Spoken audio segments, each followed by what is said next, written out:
COVID brain. I can't remember what day it is. I can't remember where I'm supposed to be. That may just be me, but I'm blaming COVID right now. Have you heard the Southern term, fixing to get ready? It is a wonderful thing that we say in the South but it really doesn't mean anything. You heard of walk by and say, hey, I'm fixing to get ready to go to the store? What does that mean? Are you going to the store? Are you ready to go to the store? Or are you getting ready to go to the store? But in Southern culture, we know exactly what it means. Unfortunately, in the Christian life, it's the way a lot of us live. We're fixing to get ready. As soon as we take care of this thing in our life, then we will follow Christ. Let us get over this moment in our life, and then we will follow Christ. There's always something else that has to be done. That's why this message from Paul about consider your calling. Remember who you were. Not many of you were wise. Not many of you were strong.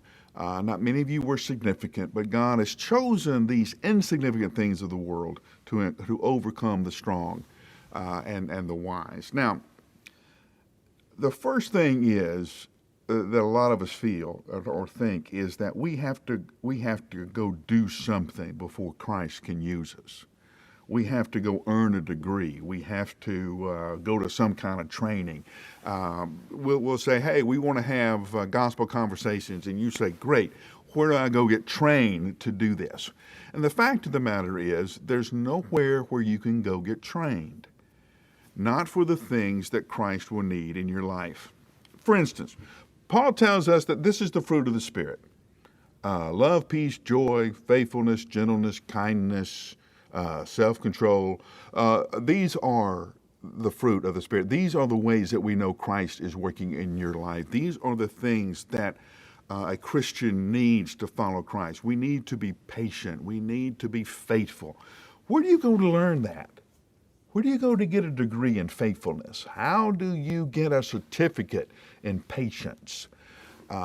If there's a place where you go and learn patience, somebody email me, because I really need to learn that after all this time in my life. I'm still lousy at it. You see, that's the thing. You can't go learn patience and then show up to do something for Christ. You start following Christ right now.